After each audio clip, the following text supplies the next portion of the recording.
Hi everyone and welcome back to my channel. In today's video I'm going to share with you all my recipe for Burfi or milk Burfi. And today's episode is being sponsored by BDC West Indian Supermarket in Lauderhill, Florida. All ingredients seen on today's show can be found there. So let's just jump straight into this recipe. To start this, we're going to make our phag or our sugar syrup. And I'm going to show you guys just enough syrup to make for this recipe. You may get a little extra, but that's okay. It's just going to be a little bit. So we're adding water and sugar to our saucepan and we're going to allow that to dissolve.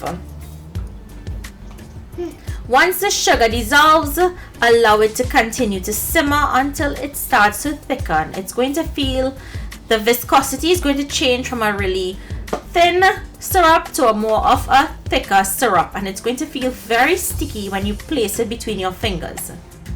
Leave the syrup on your stove on a low heat. In the meantime, let's prepare the milk mixture. So I'm using Kerrygold milk powder, which was sponsored by BDC Supermarket.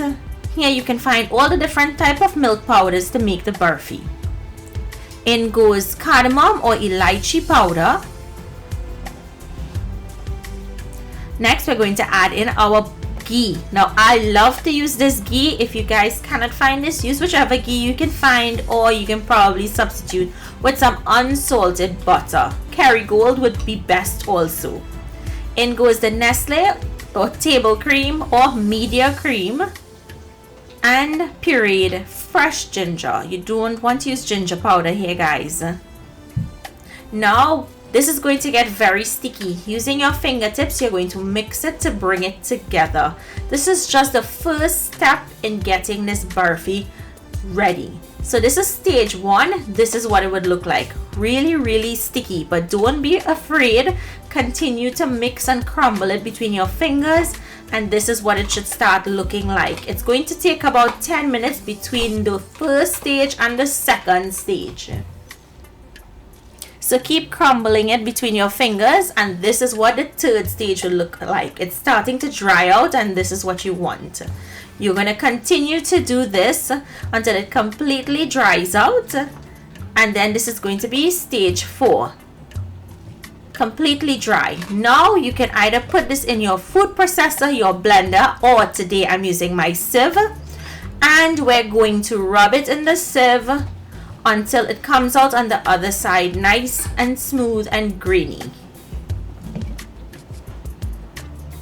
So I'm going to continue doing this for the entire batch of powdered milk.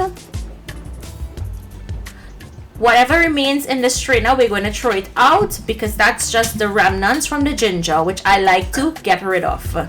So this is stage 6. Our powdered milk is now ready for syrup. So we're going to take the syrup, or phag as it's called, and we're going to add in a little at a time, guys. You don't want to add too much, because if you do, it's going to get so soft and so sticky that you'll need extra milk powder to mix into it to get it to where you need it to be.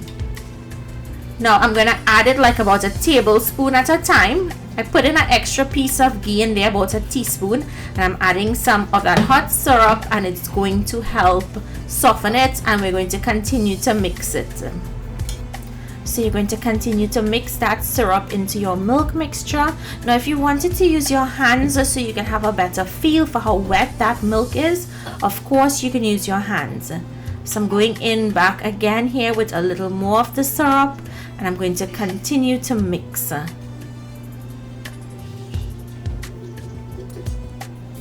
So it still looks dry, right? A little more syrup again, and you're going to cut down from a tablespoon to less than that when it starts to come together, because you really don't want to add too much.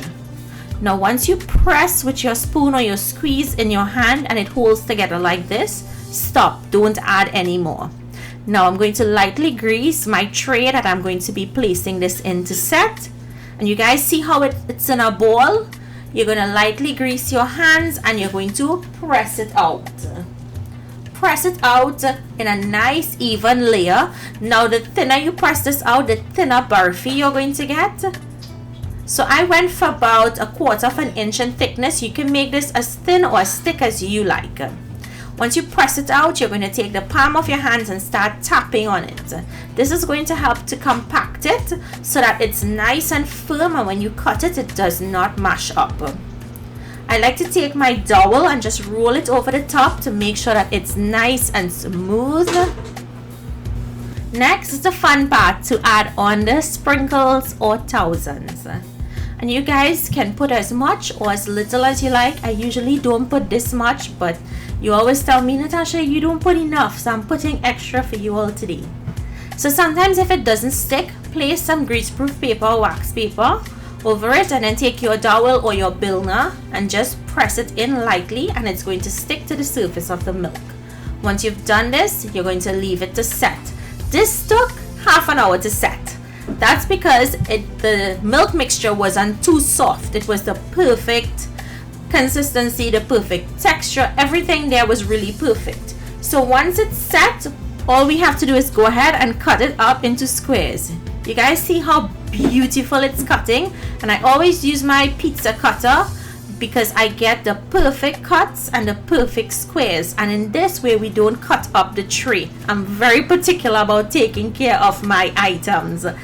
So once it's done, it's going to release from the tray really easily because we greased the tray and we're using a really good tray. So you want to make sure you use a tray that has that nice sheen to it so that it helps the burfi come off easily.